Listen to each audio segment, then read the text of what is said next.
presented by Young Star Recording Studio.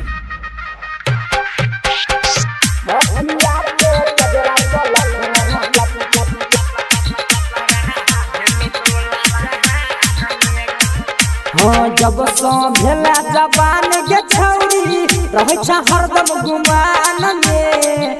जब सो भेला जबान के छौरी रहे छ हरदम गुमान में।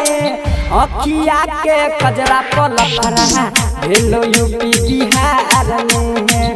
अखिया के कजरा पलक रहा भेलो टोला जहान में। जब सो भेला जबान के छौरी रहे छ हरदम गुमान में।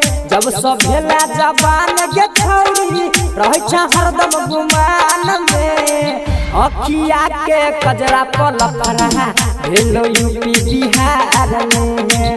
अखिया के कजरा पलक रहा भेलो टोला जहान में। अखिया के कजरा पलक Presented by Young Mixed by DJ Kanchan Raj, Muzaffarpur. धड़कै छौ भीतर से तोहर जवानी जना धड़कै छै आगे। एक बेर मौका तू दबगे देखही खुल जेतो छौरिया भाग गे।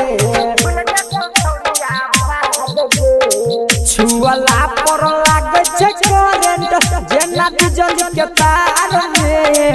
अखिया के कजरा पलफरा भेलो यूपी बिहार में। अखिया के कजरा पलफरा भेलो टोला जहान में। अखिया के कजरा पलफरा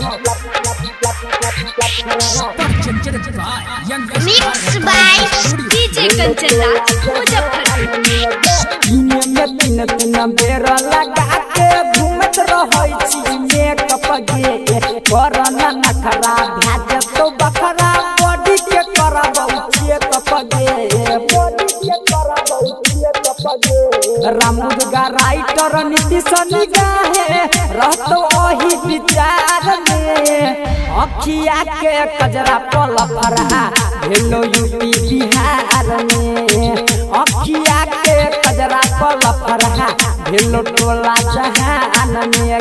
जब सो भेला जबान के छौरी रहे छ हरदम गुमान में। जब सो भेला जबान के छौरी रहे छ हरदम गुमान में।